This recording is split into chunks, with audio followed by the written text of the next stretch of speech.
धुळे जिल्ह्यातून एक मोठी बातमी समोर येते। केंद्र सरकारच्या PMFME योजनेअंतर्गत मिळणाऱ्या अनुदानातून महिलांची आर्थिक फसवणूक होत असल्याचा धक्कादायक प्रकार उघडकीस आलाय। धुळे तालुक्यातील अजनाळे येथील सुमारे 50 ते 60 महिलांनी जिल्हाधिकारी कार्यालयावर धडक देत अनुदानाच्या रकमेतून प्रत्येकी 20,000 रुपये सक्तीनं उकळले जात असल्याचा आरोप केलाय। या प्रकरणी मनीष भोसले, अनुसया भोसले आणि विनोद पवार यांच्यावर गुन्हे दाखल करण्याची मागणी संतप्त महिलांनी केली असून प्रशासनाकडून न्याय न मिळाल्यास तीव्र आंदोलनाचा इशारा देण्यात आलाय। मिळालेल्या माहितीनुसार शेतकरी, कष्टकरी आणि विधवा महिलांना शासनाकडून व्यवसाय उभारण्यासाठी 70,000 रुपयांचं अनुदान बँक खात्यात जमा होतं। मात्र संबंधित त्रिकुटाकडून या महिलांची दिशाभूल करून त्यांना धमकावून त्यातील 20,000 रुपये रोख स्वरूपात काढून घेतले जात असल्याची तक्रार आहे। एका खासगी कंपनीच्या नावानं हे कमिशन घेतले जात असल्याचं महिलांचं म्हणणं आहे।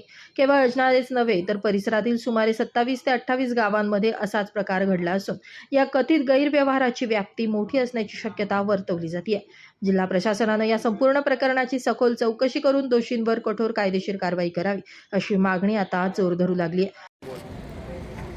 माझं नाव राजनी योगेश चौरे, राहणार अजनाळे। आमच्यावर ते तिथं आले होते, आम्ही जे सांगितलं ते खरंच सांगितलं होतं, पण आमच्यावर आता खोटं गुन्हा दाखल करत आहे। आमच्याकडून पैसे घेऊन बी त्यांनाही सांगत आहे। त्याच्यामध्ये इतकी पावर होती, मग ते स्वतः का बरं नाही आले केच करायला? त्याच्या भावाला का बरं इथं पाठवला? मग आम्हाला आता काय ते खोटं सांगून ते कुठंतरी पळून गेले, इथं नाही येत आहे। मग आता इथं आम्ही कलेक्टर ऑफिसला आले आहे, आम्हाला न्याय पाहिजे। ते आम्हाला खोटं सांगत आहे।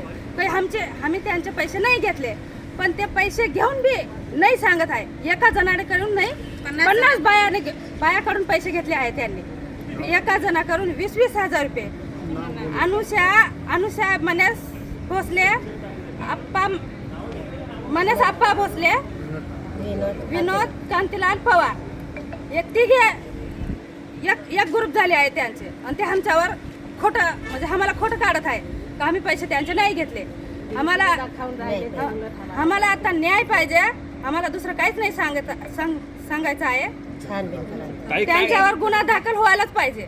पैसे कसे कांदा खराबचे पैसे घेतले होते, मग आम्हाला शासनाकडून पैसे भेटले 70,000 रुपये।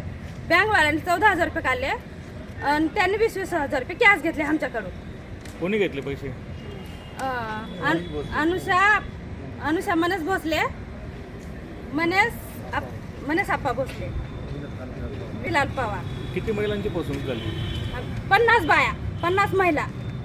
ते दुसऱ्या गावाचे पण आहे, पण आता इथं येऊन ते आत्ता पळून गेले। त्यांचे पैसे नाही घेतले, मग आमच्या संगे त्यांनी भानगड नाही करो का आम्हाला का बरं फसवत आहे तुम्ही? एक शब्द नाही सांगत आहे ते आम्हाला, आमच्यावर रिटर्न कॅच करत आहे। त्याच्याकरता आम्ही आमच्या गावाचा मोठा माणूस बघितला आणि त्यांना सांगितलं का आम्हाला न्याय पाहिजे, आम्हाला बायांना। एवढीच माझी इच्छा आहे। धन्यवाद। निवेदन देताना दक्ष पत्रकार संघाचे संस्थापक अध्यक्ष बापू बागुल, विनोद चव्हाण, शजनी चौरे, सारिका चौरे, अनुसया भोसले, गंगोत्री चव्हाण, सोनीसना चौरे यांच्यासह अनेक पीडित उपस्थित होते। Bureau report, Lumbini news, Dhule.